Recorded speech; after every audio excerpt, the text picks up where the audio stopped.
સૌને મારા પ્રણામ. પૂર્ણ પુરુષોત્તમ ભગવાન શ્રી કૃષ્ણના ચરણોમાં વંદન. આજના આ કાર્યક્રમમાં ઉપસ્થિત મારા વાઇસ પ્રિન્સિપલ ડૉક્ટર હિતેશભાઈ, જેના થકી આ કાર્યક્રમ શક્ય બન્યો છે, એવા આદરણીય સુરેશભાઈ, આદરણીય સર્વોત્તમભાઈ, એમની ટીમ, મારા આટલી મોટી સંખ્યામાં ઉપસ્થિત અધ્યાપક મિત્રો અને વહાલા દીકરા દીકરીઓ. આજે પ્રથમ વખત એવો અનુભવ થયો, મેં કેસી પટેલ સાહેબને પૂછ્યું કે આવેલા કે લાવેલા, કારણ કે બે શબ્દ છે. અમારે ક્લાસમાંથી લઈને આવવા પડે કે ભાઈ દિલશાદ મેડમનો લેક્ચર છે, જ્યાંક લઈને આવજો, સુરભી મેડમનો છે લઈને આવજો. એટલે 2-3 ક્લાસ થઈ જાય એટલે પછી અમે પાછળ અધ્યાપકો જે બેઠેલા છે ને, તમારા માટે બેઠેલા છે કે તમે નાહી નહીં જાય. આજે પાછળ બેઠેલા છે અધ્યાપક. એનું મૂળભૂત કારણ એ છે કે તમને કદાચ કોઈક બાબતમાં પ્રેશર પણ લાગતું હશે, જબરદસ્તી પણ લાગતું હશે, પણ એ પણ તમારા હિત માટે છે, તમારા ભલા માટે છે. આજનો કાર્યક્રમ કરિયર માટે છે. આપણે મોટે ભાગે લોકો કેરિયર બોલે, અને જે ટ્રેક્ટરની પાછળ જે લાગે ને એને કેરિયર કહેવાય. હવે પ્રોનાઉન્સિએશન જ્યાં ખોટું હોય ત્યાં જિંદગી ખોટી જ ચાલે, એમાં કંઈ બે મત નથી.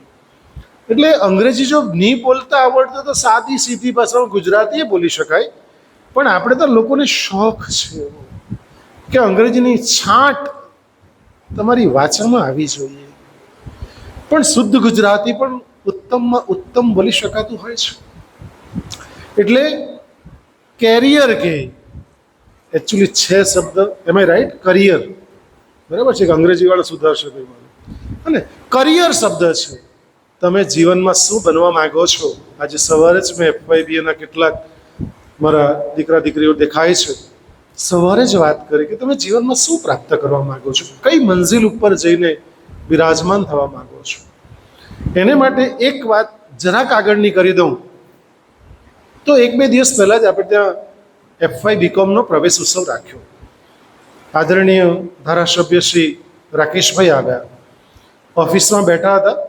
15-20-25 મિનિટ અમે સત્સંગ કર્યો. કમિશનર શ્રી આવ્યા ત્યાં સુધી તો મેં એમને બહુ વિનમ્રતાપૂર્વક વિનંતી કરી કે ભારત દેશનું ભવિષ્ય જે 2047 જોવા માંગીએ છીએ તે ક્યાંક મને ખબર નહીં પણ ધૂંધળું દેખાઈ રહ્યું છે, કે જેની જવાબદારી છે, જેનું ઉત્તરદાયિત્વ છે, તેને શા માટે અધ્યાપક સહાયક, શા માટે શિક્ષક સહાયક, શા માટે કોન્ટ્રાક્ચ્યુઅલ, શા માટે આઉટસોર્સિંગ? શું અધ્યાપક સહાયકને અધ્યાપક જેટલું નથી કામ કરી શકતો? શા માટે 52,000 ફિક્સ 5 વર્ષ માટે? શા માટે શિક્ષક શાળા, શા માટે પોલીસમાં પણ 2 દીકરાઓ, તાળી પડો જોરદાર, 2 દીકરાઓ સિલેક્ટ થયા છે. કોન્સ્ટેબલમાં શા માટે 20,000 કે 18,750માં? Why? That's a big question. Bharat દેશ માટે આ મોટો પ્રશ્ન છે મિત્રો, કે આઉટસોર્સિંગ પ્રથા પહેલી હટવી જોઈએ, કોન્ટ્રાક્ચ્યુઅલ પ્રથમ હટવું જોઈએ. ક્લાસ 1 ક્લાસ 2 ઓફિસરની આઉટસોર્સિંગ લોકોના ભરતી કરે છે. આ તો કઈ વાત છે? શું ગવર્મેન્ટનું ઉત્તરદાયિત્વ છે કે આપણને ભરતી કરવી જોઈએ ને સારા કર્મચારીઓ, શિષ્ટ કર્મચારીઓ, પ્રમાણિક કર્મચારીઓ આપવા જોઈએ. એ ઉત્તરદાયિત્વ છે સરકારશ્રીનું. પણ એ આપણે જોઈ રહ્યા છે કે બિલકુલ કોઈ જગ્યાએ, અને સંકલ્પ એકેડમી, આ લોકોએ બીડું ઝડપવું પડે છે. આ જેને આપણે કુમકુમનો તિલક કહેવાય ને, સરકારનું બધા જ જે ખાતાઓ છે ને, એમાં એક શિક્ષણ ખાતું, એક કુમકુમનું તિલક છે. અને ભારતના પણ શિક્ષણનું જે ખાતું છે ને, કુમકુમનું તિલક છે મિત્રો. કુમકુમનું તિલક એટલા માટે છે, એને કારણે જ બાકીનું બધું શોભાયમાન છે. જો માણસમાં શિક્ષણ નહીં હોય તો શું સિચ્યુએશન થઈ શકે છે? અને જે ગવર્મેન્ટનું ઉત્તરદાયિત્વ છે તેની અંદર આ પ્રકારની જે બાબતો છે, તો મને તો ખરેખર અંદરથી બહુ જ ખટકે છે. એટલે રાકેશભાઈને વિનંતી કરી કે તમારું જે કંઈક સંપર્ક થઈ શકતા હોય તો વજાજીને કહેજો, જે આદરણીય શિક્ષણ મંત્રી શ્રી છે એને કહો, અને આ બધી પ્રથાઓ ખતમ કરે. કારણ કે સંકલ્પ એકેડમીએ જેવાય ચલાવવું પડે એ સરકાર માટે શરમજનક ઘટના અને આપણા માટે પણ શરમજનક ઘટના છે. કારણ કે શા માટે આ લોકોએ કરવું પડે? તો ગવર્મેન્ટે કરવું જોઈએ, સરકારશ્રીએ કરવું જોઈએ. અને સરકારશ્રી જે આપણને પગાર આપે છે એ બિલકુલ એમ જ નથી આપવામાં આવતો. કારણ કે સરકારનું ઉત્તરદાયિત્વ છે, ગુરુનું પાલન પોષણ કરવાનું એ સમાજનું ઉત્તરદાયિત્વ છે.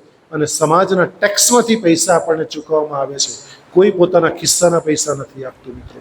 એટલે પહેલી વાત તો મારી આ છે. બીજી વાત, મને બહુ આનંદ એટલા માટે પણ થયો, તમે તમારા માટે પણ એકવાર જોરદાર તાળી પાડો યાર, કારણ કે તમે સ્વેચ્છાએ આવ્યા છો. આજે કોઈ ક્લાસમાં તમને લાવવામાં નથી આવ્યા, તમે સ્વેચ્છાએ આવ્યા છો, તે વાતનો ખરેખર મને ખૂબ આનંદ છે. તો આજની બે ત્રણ રાજની વાત તમને કરી દઉં કે તમે જે કરિયર માટે આવ્યા છો, સરકારી નોકરી માટે, ગવર્મેન્ટના પ્લેસમેન્ટ માટે આવ્યા છો, તે માટે પહેલી વાત, એક ફકીર, પોલિયો ફકીર, બહુ જ જ્ઞાની માણસ, ગામના લોકો એને લઈ આવ્યા કે તમે ઉપદેશ આપો.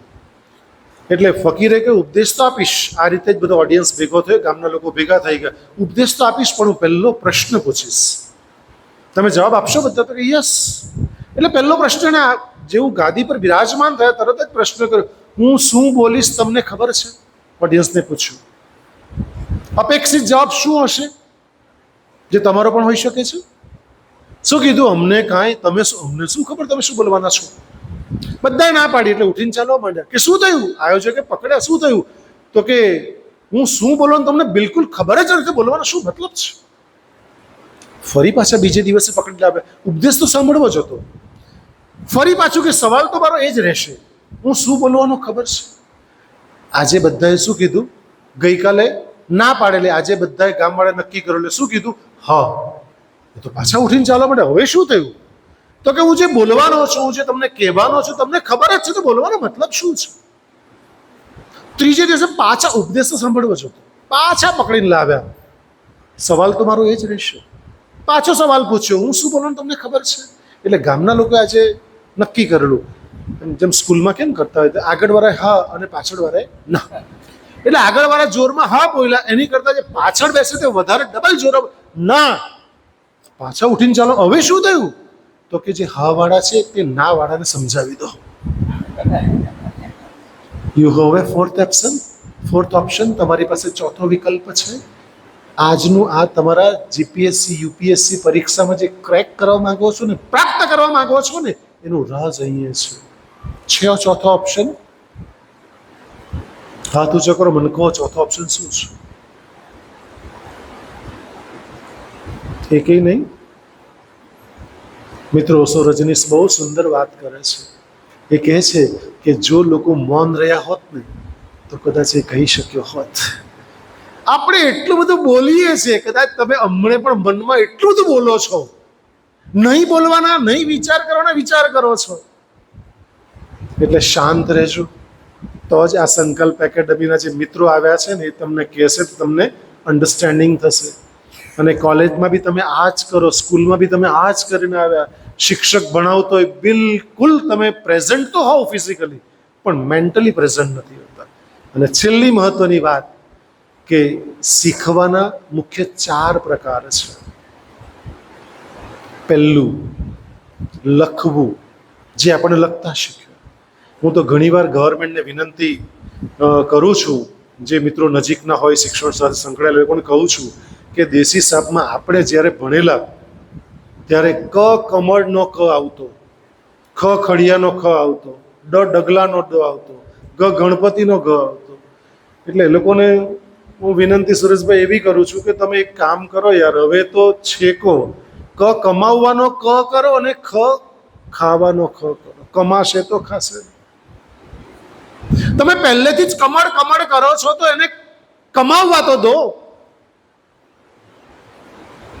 પહેલા લખતા શીખ્યું, ક, પછી બોલતા શીખ્યું, પછી વાંચતા શીખ્યું, અને ચોથું સાંભળતા શીખ્યું. આપણી બધાની તકલીફ એક જ છે. સ્કૂલથી માંડીને કોલેજમાં તમામ વિદ્યાર્થીઓ બેઠા છે ને, અમારા અધ્યાપકો સહિત, એક જ કામ કાચું રહી ગયું, અને તે છે લિસનિંગ. આપણે પ્રોપર સાંભળતા જ નથી. લખતા આવડી ગયું, વાંચતા આવડી ગયું, બોલતા આવડી ગયું, પણ સાંભળતાનું કામ કાચું રહી ગયું. એટલે શિક્ષકો બોલે એટલે બાળકો સાંભળે જ નહીં. સાંભળવાની બી 4 કક્ષા. પહેલી કક્ષા છે એવોઇડ કરે. જેમ પેલા જેઠાલાલમાં કહીને નટ્ટુ કાકા, શેઠજી આપને કુછ કહા? એટલે શિક્ષક મારા મિત્રો પ્રશ્ન પૂછે, બેન તારું ધ્યાન કા છે? મેં શું કીધું હમણાં ખબર છે? કે નહીં ખબર. એવોઇડ કરે, કારણ કે એને બિલકુલ ઇન્ટરેસ્ટ નથી. આ તમને ઘરેથી પપ્પા મમ્મી મોકલી આપે, જા ગારડા કોલેજમાં આટલા વરસાદમાં બી, અને તમે આવી ગયા. અહીંથી અમે ધક્કો મારું 1:45 વાગે 12:30, ચલો જાઓ ઘરે. ચાલ્યા છે કોઈને ઇન્ટરેસ્ટ? એટલે સાંભળવામાં બિલકુલ ધ્યાન નથી મિત્રો. એટલે એવોઇડ કરે. બીજા કેટલાક હોશિયાર હોય, દેખાવ કરે, યસ વેરી ગુડ ફેન્ટાસ્ટિક. એને પૂછો શું? એને કશું ખબર ન હોય, એ ખાલી ડોકું જ હલાવતો હોય. કારણ કે બહુ બધા 35 વર્ષથી અધ્યાપક અને 2002થી જાહેર મંચ ઉપર બોલવાનું શરૂ કરેલું, એટલે હું એમ ઓડિયન્સની નાળ તરત પારખી જાઉં, ઓન ધી સ્પોટ પારખી જાઉં કે આ લોકોને ઇન્ટરેસ્ટ પડે છે કે નથી પડતો. મને વાત ચેન્જ કરતા બહુ તરત જ ટ્યુનિંગ 91.1 ઉપર લઈ આવું, તરત ચેન્જ કરી નાખું. કેટલાક લોકો દેખાવ કરે, મને ખબર પડે એમ કે ખાલી ડોકું હલાવતા, એને કંઈ ખબર નહીં. ત્રીજું, કેટલાક બહુ હોશિયાર હોય, શાર્પ હોય, પસંદગીનું સાંભળી લે, પછી નહીં સાંભળે, પછી કાન બંધ કરી દે, સ્વિચ ઓફ. મને શ્રદ્ધા છે ગારડા કોલેજના તમામ વિદ્યાર્થીઓ પ્રત્યે કે મારા તમામ દીકરા દીકરીઓ અહીંયા જે કહેવામાં આવશે એ ધ્યાનથી સાંભળશે. આ સાંભળવાની 4થી કક્ષા છે. કઈ કક્ષા છે? ધ્યાનથી સાંભળવું. અને એક 5મો પ્રકાર વિશ્વના બહુ ઓછા લોકોમાં હોય છે, એ છે હૃદયથી સાંભળે, આંખથી સાંભળે, કૃતજ્ઞાની લાગણીથી સાંભળે. એ 5મો પ્રકાર છે.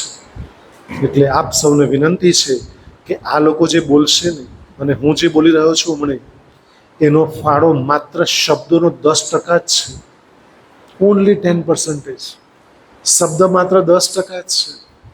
30% આરો અવરો લય તાલ ગતિ 30% છે, અને 60% ફાળો BL એટલે બોડી લેંગ્વેજનો છે.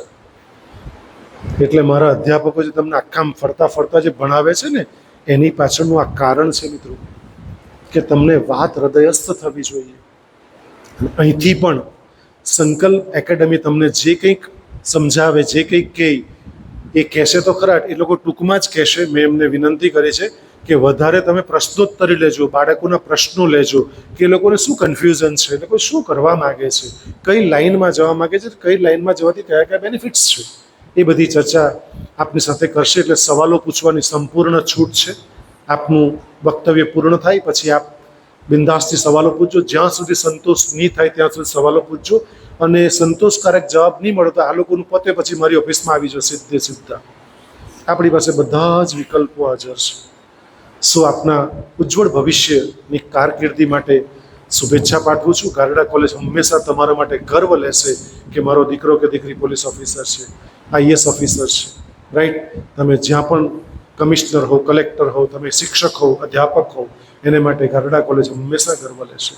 ગારડા કોલેજ આજે મારા માટે, હિતેશભાઈ માટે, કે પછી ઘણા બધા આ સંજય છે, નિપુલ છે, કેસી પટેલ સાહેબ બેઠા છે, નેહાબેન છે, હેતલબેન છે, કેટલાય અધ્યાપક મિત્રો એ છે, ગારડા કોલેજ અમારા માટે ગર્વ લે છે કે અમે પણ તમારી જેમ કાલે અહીંયા બેસીને સાંભળતા હતા, આજે આ મંચ ઉપર છે. આ જ કોલેજમાં ભણેલો વિદ્યાર્થી આ કોલેજમાં તમારી સામે ઊભો છે.